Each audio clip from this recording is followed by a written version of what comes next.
Is Pfizer stock finally a buy considering it's trading at its 52-week lows and paying off nearly a 5.6% dividend? We'll jump into its valuation fundamentals and take a look at it from a technical perspective. This one is actually looking to make a relatively interesting swing trading setup. We'll dive into that and a bunch more. As always, if you're new to the channel and find this type of content valuable, be sure to hit that like and subscribe button below. It would mean a lot.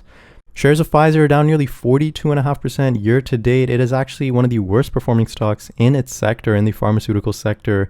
Now, the entire sector has actually struggled year to date, significantly underperforming your S&P 500, especially the NASDAQ. But out of that, Pfizer is actually really underperforming, down over 40%. This is actually your total returns, including dividends reinvested over the past 1 year. You see has significantly underperformed all other companies. Even really over the last 5 years, this is the only stock in its sector that is actually giving you negative rate of return, with, again, those dividends being reinvested. And so that is just one thing to consider. Although we know past performance is not an indication of future performance, that's just something to keep in mind. Now, in terms of Pfizer's forward valuation, trading at nearly an 18.5 times forward price earnings. That's for the December 2022 period ending. So that is in the current quarter we're in right now. Looking ahead to the next really 12 months, Pfizer's EPS expected to return back in line closer to $3.15. And so trading at really a forward price earnings closer to 9.5 times. In my opinion, not overly undervalued, not a screaming buy from just a valuation perspective. This is a company that is expected to grow in that low to mid single digits percentage on their earnings side, really for the next 5 to 10 years. And so a price to earnings on a forward basis, really close to 9 times, even 10 times, is fairly in line, in my opinion, for a stock like Pfizer. On terms of its revenue growth, again, that is expected to be in that mid to low single digits. The question is really, how does Pfizer expect to grow their revenues and their earnings really beyond this post-COVID era? We know they had a surge really from 2020 all the way up to 2022 in both their earnings and revenues. And really, as we move past that, how does really Pfizer expect to grow? Now, they are looking to answer that question in the form of a new weight loss drug. So Pfizer stock hits a 52-week low after a weight loss setback. And so this was on this past Friday. Pfizer announced that its twice daily oral weight loss candidate will not reach late stage development as a phase 2 readout flagged its safety concerns. And look, from just a consumer perspective, apart from an investor perspective, I don't know what I feel about Pfizer really coming into the weight loss drug industry. Really, any big pharma entering a space like this, just as a consumer, makes me a bit unsettled. But as an investor, look, this is a way that they can possibly grow. This is an industry which they can look to take market share in, but looks like that will not happen, as even their first obesity candidate met a similar fate, as early stage trials released that patients were seeing an increase in liver enzymes. And so, yeah, again, what big pharma is doing, again, as a consumer, it makes me a bit unsettled, but as an investor, you can maybe take a look at this from a growth perspective. That seems to not be working out over at Pfizer.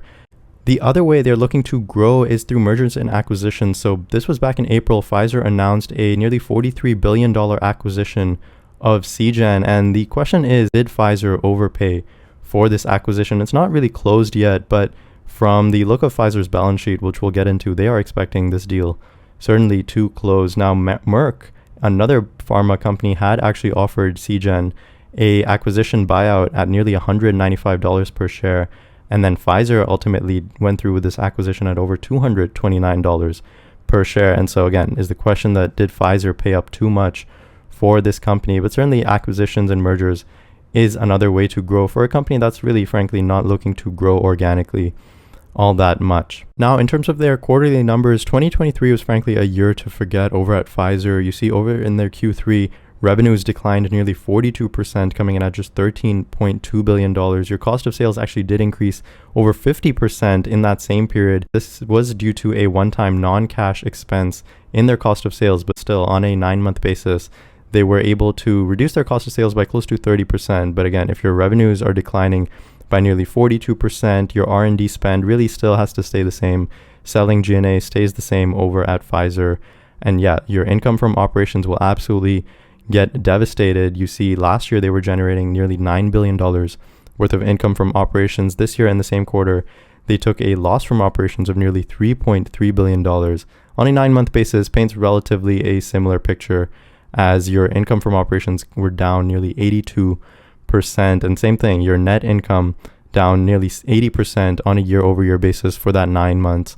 And in this most recent quarter, came in at negative $2.3 billion worth of net income. So frankly, pretty terrible results over at Pfizer. Part of this was really expected considering the slowdown from the COVID boom. It's just the question is, how does Pfizer continue to grow after their post-COVID era? In terms of their balance sheet, this is looking a bit wonky considering that they are expecting this acquisition, this $43 billion acquisition, to close likely in the first half of 2024. They are sitting on over $44 billion worth of total cash equivalents, another $15 billion worth of receivables, and so your current assets sitting at just over $74 billion. Now, they do have roughly $30 billion worth of current liabilities. It's this long-term debt that's really concerning me over at Pfizer. You see, over the last 12 months, that has nearly doubled, now up over $61.5 billion.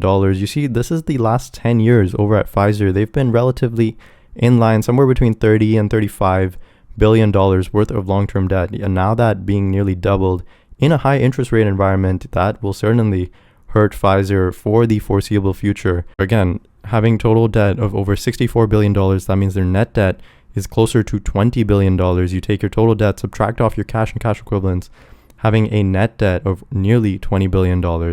Again, that is an important figure to really know if you're looking to invest in Pfizer. Again, over the last 12 months, they've issued nearly $30 billion worth of debt. This is the largest amount of debt they've issued really over their last 10-year history. And really, they've also slowed down the repayment of their debt. You see, over the last really 10 years, they've been paying back closer to 8, maybe 10, even $15 billion worth of debt. In this most recent 12 months, paying off just another $5 billion worth of debt. And so it looks like Pfizer is really expecting for that acquisition to get approved from the FTC, from regulators, and that is why they're bolstering up their balance sheet with cash, loading a ton of debt.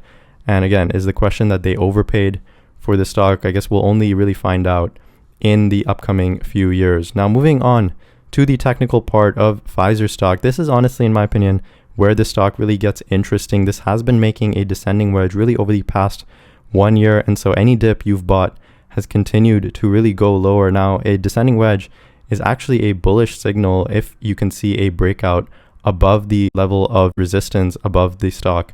And so this stock trading closer to $29 a share. Really, if it can come in here, post a candle or a series of candles really above, in my opinion, $31 a share, that would be a bullish sign. And then if it can possibly come back to retest this top end of the channel and then possibly make a higher move, that would be a bullish pattern. That is where really I would look to come in here and look to maybe swing trade Pfizer stock from a long-term buy and hold. This one really doesn't seem that appealing considering over the last 5 years, this has gone nowhere. It's really struggling from an income statement. Balance sheet is looking a lot uglier than it has in the past. Really, the only reason I would look to come in here and acquire Pfizer stock is for a possible swing trade. You could probably come in here, pick up this stock on a breakout really above $31 a share. I would set a tight stop loss, likely at $30 a share. Maybe you could go down to $29.50 and then play this up closer to likely $35, $36 a share, where it will likely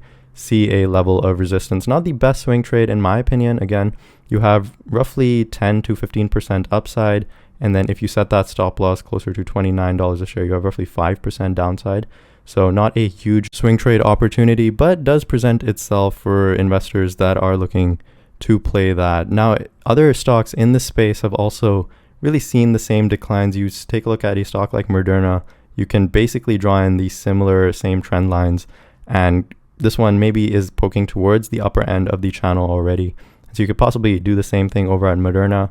Really, I'm not a huge fan of any of these biotech companies. It's frankly an industry I have a hard time wrapping my head around and just understanding product launches. It's also an industry baked on the hopes and dreams of a breakthrough down the line, maybe 10 years, maybe 20 years from now. It's an industry that's filled with regulations and lawsuits, and so risky from the perspective of fines and setbacks. And so for those reasons, I would really only consider playing Pfizer stock from a swing trading perspective, not really making this a long-term buy and hold. I think if you are in here for just the dividend, you can likely get a similar dividend at much better companies that are just consumer staples or even just other pharma companies or healthcare companies in general. That was my take on Pfizer stock. Let me know what you guys think of this one in the comment section below. Are you coming here and buying Pfizer stock at its 52-week lows? As always, thanks so much for listening, and I'll catch you guys in the next video.